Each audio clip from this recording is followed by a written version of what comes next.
Isang 2.3 magnitude na lindol ang tumama malapit sa Tuba, Benguet, Pilipinas ngayon noong 2 ng Mayo. 2026 sa 1:13 lokal na oras. O noong 1 ng Mayo. 2026 sa 17:13 Coordinated Universal Time. Ayon sa ulat ng PHIVOLCS sa website nito. Ang lindol ay nasa mababaw na lalim na 18.0 na kilometro sa ibaba ng ibabaw. Sa coordinates latitude 16.37 at longitude 120.57.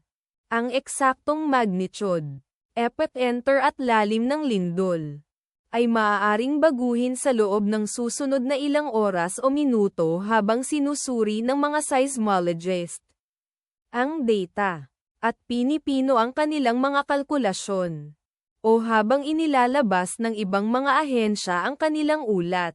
Kabilang sa mga bayan o lungsod na malapit sa sentro ng lindol ang Tuba, Benguet, na matatagpuan sa 3 kilometers, o humigit kumulang 1.86 milya mula sa sentro ng lindol.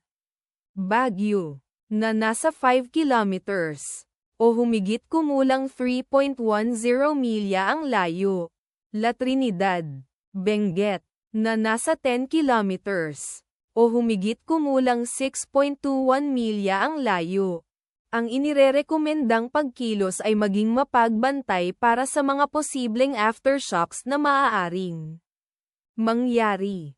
Ang taya ng panahon para sa lugar na malapit sa epicenter ngayong araw ay inaasahang magiging maaliwalas na kondisyon sa buong araw na may posibleng mga bagyo.